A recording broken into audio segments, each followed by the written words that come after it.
La messe? Mais qu'est-ce qu'on y fait? On m'a parlé de 2 tables. À la demande de notre évêque, approfondissons le sens de la liturgie, tome 2.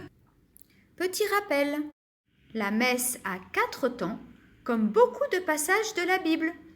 Le temps de l'accueil ou du rassemblement, puis le temps de la parole, le temps d'action de grâce ou eucharistique, et enfin le temps de l'envoi. Nous avons vu le temps de l'accueil ou du rassemblement la dernière fois. C'est un peu comme un apéro, on se rassemble pour faire église, pour faire corps. C'est Dieu qui convoque son peuple. Ensemble, nous formons une famille, rassemblée au nom du Père, du Fils et du Saint-Esprit. Aujourd'hui, c'est le temps de la parole que nous découvrons. À l'écoute de la parole de Dieu, nous voici rassemblés pour former une famille, la famille de Jésus.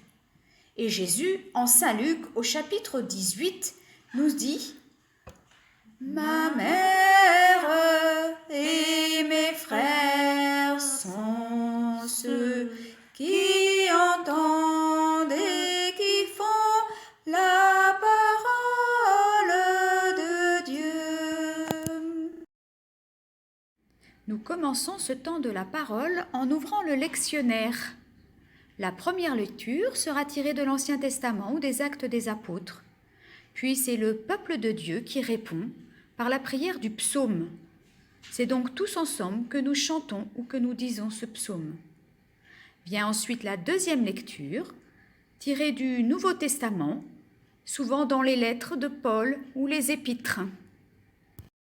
Alléluia, c'est ainsi que nous acclamons l'Évangile en nous levant.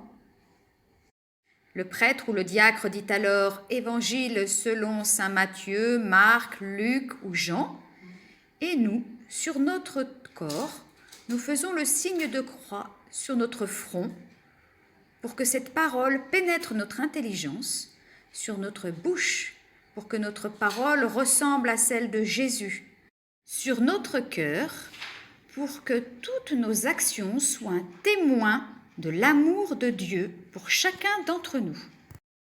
À la fin de la proclamation de l'Évangile, le prêtre ou le diacre dit « Acclamons la parole de Dieu ». Et l'assemblée répond « Louange à toi, Seigneur ». Le prêtre ou le diacre vont alors proposer une homélie, c'est-à-dire qu'il actualise la parole de Dieu, il nous l'explique. Il nous propose des pistes pour faire le lien avec nos vies, comme Jésus dans les pèlerins d'Emmaüs. Il nous partage comment lui, il lit cette parole. Ensuite vient un temps de silence pour que chacun puisse intérioriser cette parole de Dieu.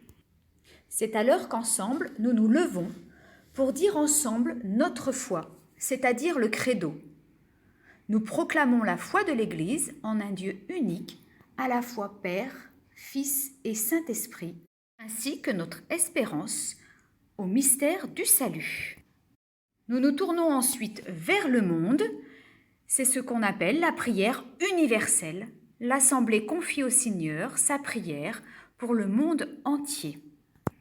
Finalement, ce temps de la parole est vraiment nourriture pour notre vie de tous les jours. C'est peut-être pour cela qu'on parle de la table de la parole. Pour m'y préparer, c'est décidé. Je vais essayer de lire l'évangile du dimanche dès le lundi.